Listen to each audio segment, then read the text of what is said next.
मेरे घर वाले मेरी शादी करना चाहते थे। मुझे इस चीज से कोई खास मतलब ना था। घर वालों ने एक लड़की देखी और पसंद की। मुझे तस्वीर दिखाई गई। मुझे तो एक आम सी लड़की लगी, कोई खास चीज तो नजर ना आई। मैंने कहा आप लोगों को पसंद है तो हाँ कर दें। मंगनी हो गई। मैंने ना तो कभी कॉल की ना कभी उनके घर गया। मुझे इन सब चीजों की फिक्र ही ना थी। मैं अपनी जिंदगी में खुश था। अच्छा कमा लेता था, अपना काम था, ऊपर फ्लैट था, बाहर से खाना खाता और सो जाता। पूरा दिन नीचे काम पर गुजारता था। दिल किया तो घर भी चले जाते थे हम। शादी का दिन आ गया। मैंने घर कहा बस निकाह करो और कोई रस्म वगैरह रहने दो। मुझे बस यही था, एक लड़की की जिम्मेदारी उठानी है बस। खाने पीने और जो वो जरूरत की चीजें मांगे ला दो बस। मतलब कि शादी ना भी होती तभी अपना गुजारा हो रहा था। शादी हो भी जाए तो फर्क तो आना नहीं था। शादी हुई, लड़की को घर ले आए। बाकी वो जो रस्म वगैरह होती है ये तो सब घर वालों की होती है।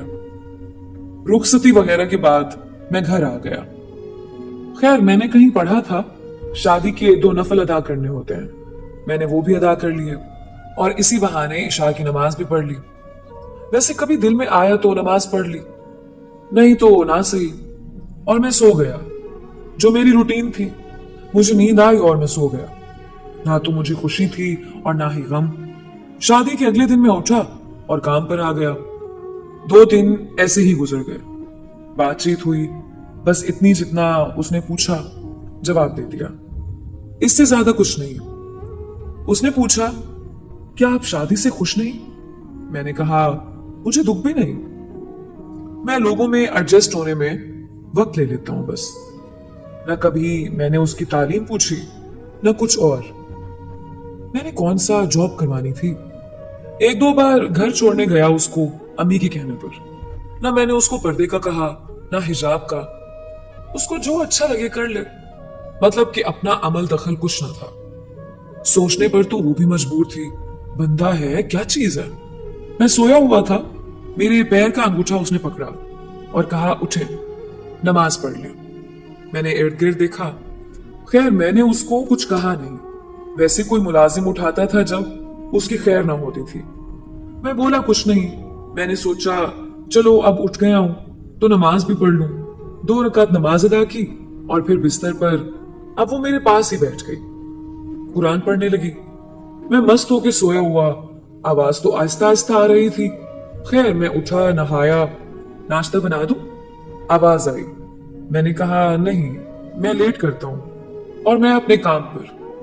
खैर लेट था, मैं घर नहीं गया और फ्लैट पर ही सो गया। अगले दिन मैं घर गया तो अम्मी ने क्लास ली कि घर क्यों नहीं आया, अब तेरी शादी हो गई है, जितना मर्जी लेट हो जाए घर आना है। वो पास ही खड़ी थी। मैं अच्छा कहकर जाकर कमरे में सो गया। थोड़ी देर के बाद वो भी कमरे में आ गई।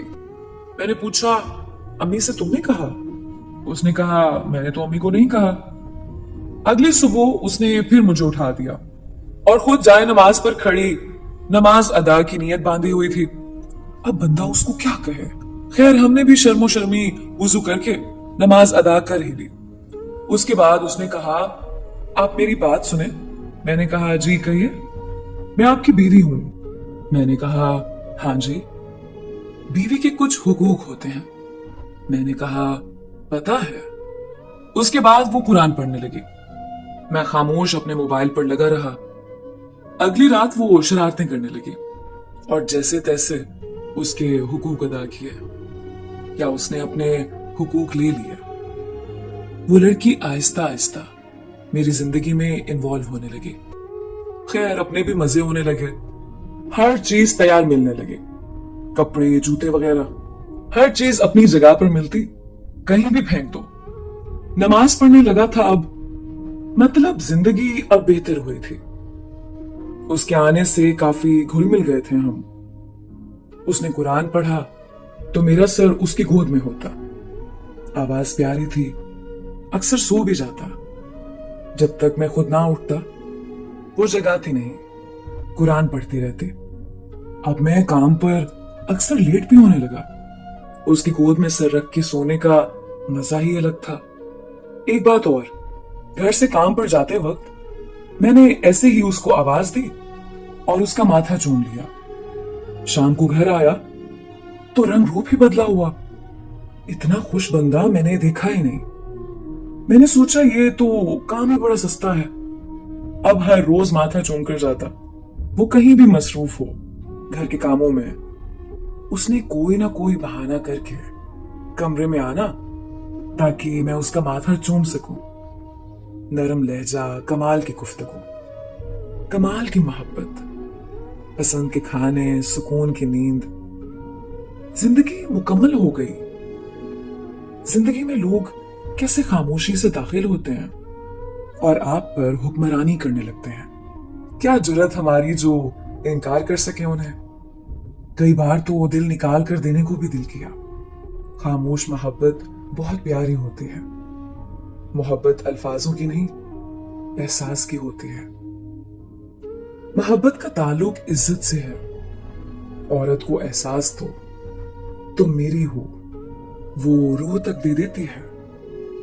उस पर भी आपका हक होता है। औरत मर्द के लिए सुकून है।